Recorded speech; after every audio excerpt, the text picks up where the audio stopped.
Hi everyone, welcome back to channel. आज का video बहुत ज्यादा इंपॉर्टेंट होने वाला है। आज की वीडियो में मैं बात करने वाला हूँ कैसे आप 99 परसेंटाइल तक पहुंच सकते हो। अभी अभी आपके बोर्ड्स एग्जाम खत्म हुए, ठीक है। क्या क्या स्ट्रेटेजीज आपको यूज करनी, क्या क्या स्टेप बाय स्टेप आपका जर्नी होनी चाहिए, उसके ऊपर बात करने वाले। तो प्लीज वीडियो को अंत तक देखना, बीच बीच में स्किप मत करना और प्लीज चैनल को सब्सक्राइब कर लेना, ठीक है। सबसे बेसिक चीज आपको एक चीज समझनी होगी, चाहे यूट्यूब पे कोई कुछ भी आपको ज्ञान दे, ठीक है। कोई टीचर कुछ बोल रहा है, कोई टीचर कुछ बोल रहा है, ठीक है। तो आपको एक बेसिक अंडरस्टैंडिंग होनी चाहिए। एमएसटी सीईटी क्रैक करने के लिए सबसे इंपॉर्टेंट जो फर्स्ट बेसिक पाइनियर स्टेप है वो है आपके कॉन्सेप्ट अंडरस्टैंडिंग। अगर आपके कॉन्सेप्ट क्लियर नहीं ना, चाहे आप कितना भी पढ़ाई कर लो, ठीक है, कितना भी कुछ कर लो, आपको एमएसटी सीईटी में अच्छा स्कोर नहीं आएगा। कितने भी क्वेश्चन आप रट लो, कितने भी मॉक टेस्ट आप लगा लो, कुछ भी कर लो, जब तक कॉन्सेप्ट क्लियर नहीं। और आपको भी पता है एमएसटी सीईटी में इस बार एप्लीकेशन बेस्ड क्वेश्चन आने वाले हैं, ठीक है। तो इस चीज को ध्यान में रखते हुए आपके कॉन्सेप्ट काफी क्लियर होने चाहिए। अगर आपके कॉन्सेप्ट क्लियर नहीं, आप क्वेश्चन सॉल्विंग नहीं कर पाओगे, ठीक है। तो कॉन्सेप्ट कहां से क्लियर करें? कॉन्सेप्ट क्लियर करने के लिए आप कोई भी क्रैश कोर्स यूज कर सकते हो, ठीक है। कोई भी क्रैश कोर्स यूज करके कॉन्सेप्ट आप क्लियर कर लो। अदरवाइज अगर आपको क्रैश कोर्स नहीं लगाना तो आप क्या करो, आप खुद से एचएससी के बुक से आप कॉन्सेप्ट आपके क्लियर कर सकते हो, ठीक है। कोई दिक्कत नहीं, एचएससी के बुक से कॉन्सेप्ट क्लियर करने में कोई दिक्कत नहीं। सिर्फ ऐसा होता है ना, एचएससी के बुक से आपको चीजें थोड़ी सी जल्दी समझती नहीं है और थोड़ा सा अंडरस्टैंडिंग के लिए टाइम लग जाता है। So I will suggest you to go for any crash course, okay.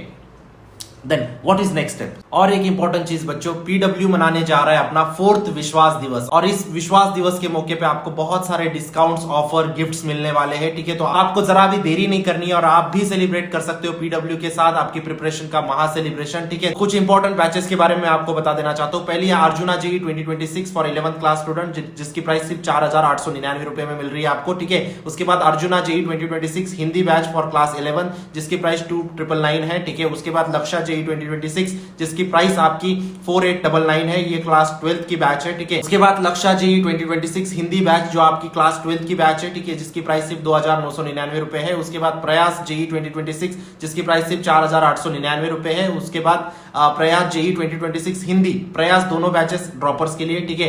ये हिंदी जो बैच है उसकी प्राइस सिर्फ 2999 रुपए है। और इसी के साथ कुछ एडिशनल ऑफरिंग में आपको पीडीएफ नोट्स मिलेंगे हर एक क्लास की पीडब्ल्यू ऐप के ऊपर, ठीक है। और आपको डेली प्रैक्टिस प्रॉब्लम भी मिलेंगे, ठीक है, वीडियो सॉल्यूशंस के साथ इन क्विज फॉर्मेट, ठीक है। और peer to peer doubt solving भी यहाँ पे आपकी कंडक्ट होती है। और अगर आपको जेई के बुक्स लेने तो जेई बुक्स के लिए पीडब्ल्यू स्टोर पे भी ऑफर चल रहा है, ठीक है, अभी जाके आप ले सकते हो। और इन सब बैचेस में अगर आपको और भी डिस्काउंट चाहिए तो ये मेरा कूपन कोड जरूर यूज करना है। इस कूपन कोड को जैसे यूज करोगे आपको और भी डिस्काउंट मिल जाएगा। लिंक मेरे डिस्क्रिप्शन बॉक्स में डाल दिए, अभी जाके एनरोल करो। अभी जाओ डिस्क्रिप्शन बॉक्स में लिंक दिए, अभी एनरोल करो।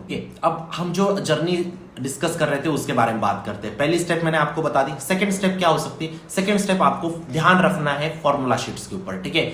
देखो कितना भी मैंने बोल दिया आपका एप्लीकेशन बेस्ड क्वेश्चन आने वाले, लेकिन वो लेवल जो है ना वो जेई की नहीं हो सकती। यहाँ पे सीईटी को फॉर्मूला बेस इंक्लूड करना ही पड़ेगा कुछ ना कुछ, ठीक है। सो फॉर्मूलाज भी बहुत ज्यादा इंपॉर्टेंट है। तो फॉर्मूला शीट को आपको अच्छे से बनाना है। एक पेज की आपकी एक फॉर्मूला शीट चाहिए, उससे ज्यादा नहीं, एक पेज की, हर एक चैप्टर की एक पेज की फॉर्मूला शीट आपके पास चाहिए। उसमें चाहे आप इंपॉर्टेंट डायग्राम्स निकाल लो, फ्लो डायग्राम्स निकाल लो, कुछ भी आपको जिस प्रकार से जमता है उस प्रकार से कर सकते हो। उसमें आपको और एक चीज करनी है, जो भी इंपॉर्टेंट रूल्स होते हैं, प्रॉपर्टीज होते हैं, उनको लिख के रखना है, ठीक है। सो एक पेज की अगर आपके पास एक फॉर्मूला शीट हुई तो इनफ है आपको बाद में रिवाइज करने के लिए, क्योंकि आखिरी के 7 दिन में हम कुछ नहीं पढ़ने वाले, हम सिर्फ रिवाइज करने वाले, ठीक है। नेक्स्ट इंपॉर्टेंट चीज, थर्ड इंपॉर्टेंट चीज क्या होती है? आप फॉर्मूला शीट बना ली, अभी डायरेक्ट आप पीवाईक्यू सॉल्विंग को जाओगे क्या? नहीं, आपको उससे पहले एक सॉल्व्ड एग्जांपल आपको करने होंगे, ठीक है। सॉल्व्ड एग्जांपल कहां से करोगे? सॉल्व्ड एग्जांपल मतलब क्या? जो आपके टेक्स्ट बुक में दिए होते हैं, रेफरेंस बुक्स में दिए होते हैं, ठीक है, कि क्वेश्चन को सॉल्व कैसे किया। आप क्रैश कोर्स में देखोगे तो क्रैश कोर्स में भी दिया रहेगा, ठीक है। तो आपको वहां पे समझता है कि कैसे क्वेश्चन को सॉल्व हुआ है, और वही अप्रोच आपको उठानी है और आपके एग्जाम में आपको लगानी है। आप जो भी क्वेश्चन प्रैक्टिस करोगे उसमें आपको सेम अप्रोच लगानी होती है। इससे क्या होता है, आपको थिंकिंग समझती है कि क्वेश्चन आते ही मुझे फर्स्ट स्टेप क्या करनी है, ठीक है। आप ब्लैंक ना हो जाओ क्वेश्चन आते ही कि मैं कैसे सॉल्व करूं। सबसे पहली चीज क्या होती है, कैसे सॉल्व करूंगा, तो फर्स्ट स्टेप क्या होगी क्वेश्चन सॉल्विंग की, वो आपको सॉल्व एग्जांपल से पता लगेगी, ठीक है। आफ्टर सॉल्व एग्जांपल आप क्या करोगे, आप एक तो और एग्जांपल आप पेनिट्रेट कर सकते हो, आप पढ़ सकते हो और डीप जा सकते हो, ठीक है। लेकिन अगर आपको समझ गया कि सॉल्व एग्जांपल इस प्रकार से सॉल्व होते हैं तो आपको डायरेक्ट पीवाईक्यूज पे जंप करना है। किस पे जंप करोगे? PYQs. What is mean by PYQs? PYQs मतलब प्रीवियस ईयर क्वेश्चंस। अब आपको करनी है पीवाईक्यू सॉल्विंग। पीवाईक्यू सॉल्विंग कितनी होनी चाहिए आपकी, कितने पीवाईक्यूज आपको सॉल्व करने चाहिए? अकॉर्डिंग टू मी आपको एटलीस्ट लास्ट 5 साल के पेपर सॉल्व करके जाने। ठीक है, 5 साल के पेपर अगर आप सॉल्व करते हो तो आप आराम से 99 परसेंटाइल तक पहुंच सकते हो। हर एक क्वेश्चन को बार बार आपको रिवाइज करना है। अभी आप बोलोगे भैया लास्ट ईयर ही इतने सारे क्वेश्चंस थे, ठीक है, तो इतने सारे 5 साल के क्वेश्चन कैसे सॉल्व होंगे? तो बेसिक चीज आपको समझनी होगी बेटा, आपको सारे क्वेश्चन नहीं करने, आपको यूनिक क्वेश्चन करने। देखो पहली शिफ्ट में जो क्वेश्चन आया वही क्वेश्चन सेकंड शिफ्ट में, सिर्फ आपकी वैल्यू चेंज है। ठीक है, बहुत बार ऐसा हुआ है, तो उन क्वेश्चन को ड्रॉप करना है, उन क्वेश्चन को नहीं करना है। अभी बोलोगे यूनिक क्वेश्चन कहाँ पे मिलेंगे? आपको मॉक टेस्ट में तो मिल ही जाएंगे हमारे, ठीक है, या फिर आप कहीं और से भी ले रहे हो तो वहां पे भी आपको यूनिक क्वेश्चन मिलने चाहिए। ठीक है, आई होप अगर आप सही जगह से ले रहे हो तो। ठीक है, सो आपको यूनिक क्वेश्चंस करने लास्ट 5 साल के, क्योंकि आपको वैरायटी मिलेगी क्वेश्चंस में। क्लियर बात है? तो ये चीज आपको करनी है। फोर्थ स्टेप इंपॉर्टेंट समझ के आपको PYQs. What is after PYQs? PYQs के बाद क्या? पीवाईक्यूज के बाद आपको मॉक टेस्ट लगाने, कितने?